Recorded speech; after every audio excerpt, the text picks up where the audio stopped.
ओम घृणी सूर्याय नमः। आप सभी का हमारे यूट्यूब चैनल पर हार्दिक स्वागत है। दोस्तों, ज्येष्ठ माह प्रारंभ हो चुका है। ज्येष्ठ महीने में अन्नदान जल दान का विशेष महत्व माना जाता है। साथ ही ज्येष्ठ महीने में भगवान सूर्य की पूजा का विशेष महत्व बताया गया है। आइए जानते हैं भगवान सूर्य की कथा। सुमंतु ने कहा, सप्तमी में उपवास या नक्त व्रत अवश्य करना चाहिए, क्योंकि इस तिथि में देवादिदेव सूर्य ने अपने उत्तम रूप को प्राप्त किया है। वे पहले अंडे के साथ उत्पन्न हुए थे और उत्तम ज्ञान भी प्राप्त किया था तथा इसी अवस्था में इन्हें दक्ष प्रजापति ने अपनी रूपा नाम की पुत्री, जिसके समान सुंदरी और कोई अन्य स्त्री नहीं थी, पत्नी रूप में प्रदान किया था एवं अधिक समय तक अंडे में रहने के नाते इनका नाम मार्तंड भी हुआ। हे नराधिप, दक्ष की आज्ञा पाकर विश्वकर्मा ने इनके शरीर को प्रकाशित किया और प्रकाशित होने के नाते ही इनका सूर्य ऐसा नाम पड़ा। अंडस्थ ही रहकर इन्होंने अपनी स्त्री से यमुना और यम नाम की 2 संतानें पैदा की हैं। एक बार तनु मध्यमा इनकी दाक्षायणी स्त्री को दुख के कारण विराग उत्पन्न हो गया था। वह दुख से घबराकर सोचने लगी कि कितने दुख की बात है कि मैं अपने पति देव के तेजोमय एवं मनोहर उस रूप को, जो इनके अत्यंत तेजस्वी होने के कारण तेज में विलीन हो गया है, कुछ भी नहीं देख पा रही हूँ। मांगलिक एवं सुवर्ण की भांति सौंदर्यपूर्ण और मनोहर मेरा ये रूप इस समय इनके तेज से जलकर श्यामल वर्ण हो गया है। इसलिए साप के भय के नाते अपनी छाया को इनकी सेवा में रखकर मैं उत्तर कुरु देश में जाकर तप करूंगी। इस प्रकार निश्चय कर उसने अपनी छाया उनकी सेवा में रखकर उससे कहा, इस रहस्य को इनसे न कहना। इसके उपरांत अपने स्वरूप को वहीं रखकर उत्तर कुरु देश में जाकर घोड़ी का रूप धारण कर वहाँ के मृगों के साथ विचरण करने लगी। हे नृप, इस प्रकार उन मृगों के साथ विचरण करते हुए बहुत वर्ष बीत गए। उधर सूर्य ने भी इस रहस्य को न जानते हुए उस छाया को ही अपनी स्त्री समझकर उससे शनि और तप्ती नाम की 2 संतानें उत्पन्न किया। इसके पश्चात छाया स्नेहपूर्वक अपनी संतान का पालन करती थी, किंतु यमुना और यम को उतने स्नेह से नहीं देखती थी। कुछ दिनों के बाद यमुना और तप्ती नाम की 2 लड़कियों में कलह झगड़ा आरंभ हुआ, जिसके परिणाम स्वरूप झगड़ती हुई उन दोनों ने आपस में एक दूसरे से विरुद्ध होकर नदी का रूप धारण किया। पश्चात यमुना का भाई यम भी छाया द्वारा अत्यंत पीटे जाने पर उसके सामने जाकर उसे अपने पैर उठाकर मारने के लिए तैयार हुआ। इस पर अत्यंत क्रुद्ध होकर छाया ने उसे शाप किया कि मुझे मारने के लिए तूने अपना पैर उठाया है, इसलिए तुम्हारा कर्म बीभत्स प्राणियों की जीव हिंसा ही होगा। हे मूढ़, अल्पकाल के लिए ही नहीं, प्रत्युत चंद्र और सूर्य की जब तक स्थित हैं तब तक के लिए मेरा शाप समझना और उठे हुए इस अपने पैर को, जो मेरे शाप से कलुषित हो गया है, तू यदि भूमि पर रखेगा तो कीड़े इसे खा जाएंगे। इस प्रकार उन दोनों के झगड़ते हुए मार्तंड भी वहां आ गए।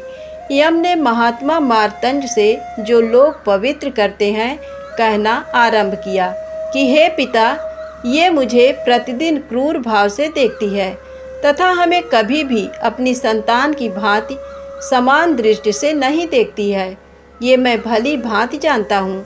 तदुपरांत अत्यंत क्रुद्ध होकर मार्तंड ने भी उस छाया से कहा, मूर्ख, सभी संतानों पर माँ होने के नाते समान दृष्टि रखनी चाहिए।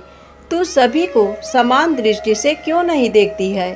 यम ने कहा, हे पिता, ये मेरी माँ नहीं है, प्रत्युत ये पापिनी मेरी माँ की छाया है, इसलिए इसने मुझे शाप दिया है। तदुपरांत यमुना और तप्ती का पूर्ण समाचार भी कहकर उन्हें सुना दिया। इसके पश्चात मार्तंड ने यम से कहा कि तुम्हारा पैर पृथ्वी पर ना जाए, प्रत्युत रक्त और मांस लेकर कीड़े ही भूतल पर चले जाएं।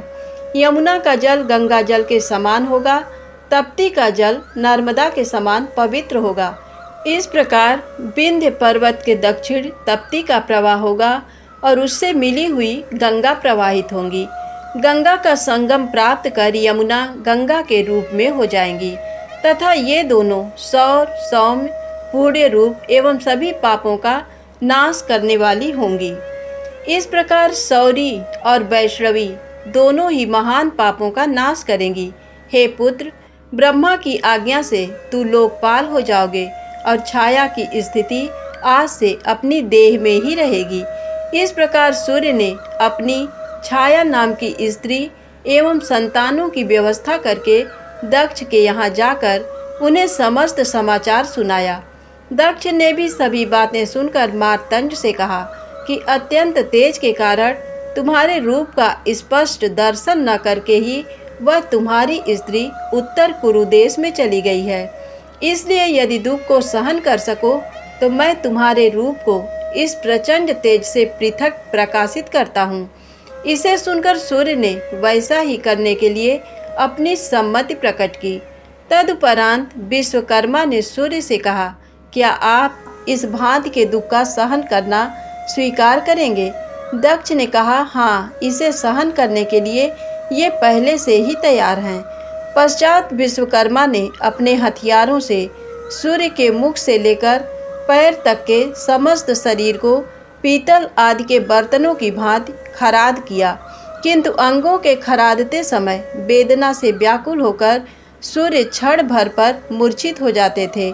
उनके साप के भय से विश्वकर्मा ने भी उनके पैर से एड़ी तक को खराद कर उनकी अंगुलियां खरादना चाहा कि सूर्य ने उससे असह्य वेदना के कारण घबराकर विश्वकर्मा से कहा, बस ये अब बहुत हो चुका, इसे समाप्त करो, क्योंकि मुझे अत्यंत दुख हो रहा है।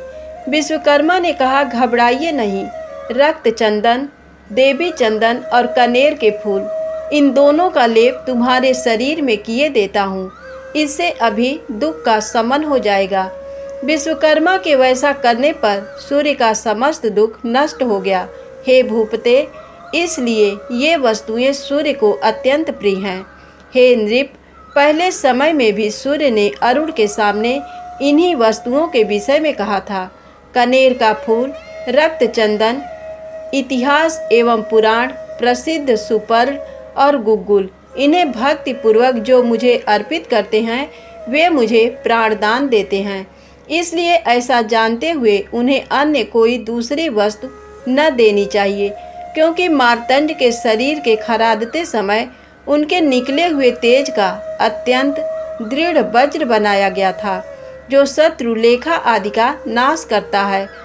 उपरोक्त मार्तंड स्वस्थ होकर अपने सुंदर रूप को देखकर अत्यंत प्रसन्न हुए और उसी समय अपनी पत्नी को देखने की इच्छा से उत्तर कुरुदेश की ओर शीघ्रता से प्रस्थान भी किया। मृगों के बीच में घोड़ी का रूप धारण कर विचरण करती हुई अपनी स्त्री को देख करके सूर्य ने भी घोड़े का रूप धारण कर उसमें अपना तेज निक्षेप किया। उनके सामने स्थित उनकी पत्नी ने उन्हें पर पुरुष की आशंका करके उनके तेज को अपनी नाक के दोनों छिद्रों से एक साथ ही निकाल दिया, जिससे अश्विनी कुमार नामक 2 पुत्र उत्पन्न हुए, जो देवों के वैद्य हुए हैं। तदुपरांत महातेजस्वी श्वेत नामक पुत्र का जन्म हुआ। इस भांति तप्ती, शनि और सावर्णी छाया की एवं पहले कहे हुए यमुना और यम संज्ञा की संतानें हुई। हे भारत, सूर्य को सप्तमी तिथि में ही स्त्री, पुत्र और सुंदर शरीर की प्राप्ति हुई है, इसीलिए सूर्य को सप्तमी अत्यंत प्रिय है। इस प्रकार जो पुरुष पंचमी में एक बार भोजन करके षष्ठी में उपवास एवं सप्तमी की रात में साग एवं उत्तम भक्ष्य पदार्थ सूर्य और ब्राह्मणों को अर्पित करते हुए स्वयं भी मौन होकर भोजन करता है एवं जीवन पर्यंत इस व्रत को इसी भांति करता रहता है, उसकी भी विजय होती है एवं त्रिवर्ग नित्य उन्नति प्राप्त करते हैं और मरण के पश्चात सुंदर विमान पर बैठकर स्वर्ग तथा सूर्य लोक में अनेक मनमंत्रों की समयावधि तक रमण करता है और कालांतर में यहाँ आने पर शांत स्वभाव वाला राजा होता है। ऐसे व्यक्ति पुत्र पौत्र से युक्त होकर विविध प्रकार का दान करते हुए अधिक काल तक पृथ्वी का उपयोग करते हैं और शत्रुओं द्वारा उनकी पराजय कभी नहीं होती। हे राज शार्दूल, जो लोग इस प्रकार रहकर सप्तमी में केवल शाक का भोजन करते हैं, उन्हें अपना पैतृक राज्य एवं पुष्कर तीर्थ प्राप्त होता है। तुम्हारे पूर्वज कुरु ने भी इस सप्तमी में केवल शाकाहार किया था, इसीलिए भगवान सूर्य ने उनके कुरुक्षेत्र को धर्म क्षेत्र बना दिया। हे नृप, इसी प्रकार सप्तमी, नवमी, षष्ठी, तृतीया और पंचमी तिथियां स्त्रियों और पुरुषों के मनोरथ को सफल करने वाली हैं। माघ मास की सप्तमी, आश्विन मास की नवमी, भादों की षष्ठी, बैसाख की तृतीया और भादों की पंचमी, जिसे नाग पंचमी कहते हैं, ये तिथियां इन मासों में पुण्य स्वरूपा एवं विशेषता प्रदान करने वाली हैं। साग को सुंदर ढंग से बनाकर व्रती होकर भक्तिपूर्वक ब्राह्मण को भोजन करावें, रात में स्वयं भी भोजन करें। ये व्रत कार्तिक शुक्ल पक्ष से आरंभ करना चाहिए। हे कुरुनंदन, इसी प्रकार 4 मास का व्रत रहकर अंत में पारण करें तो वह प्रथम पारण कहा जाता है।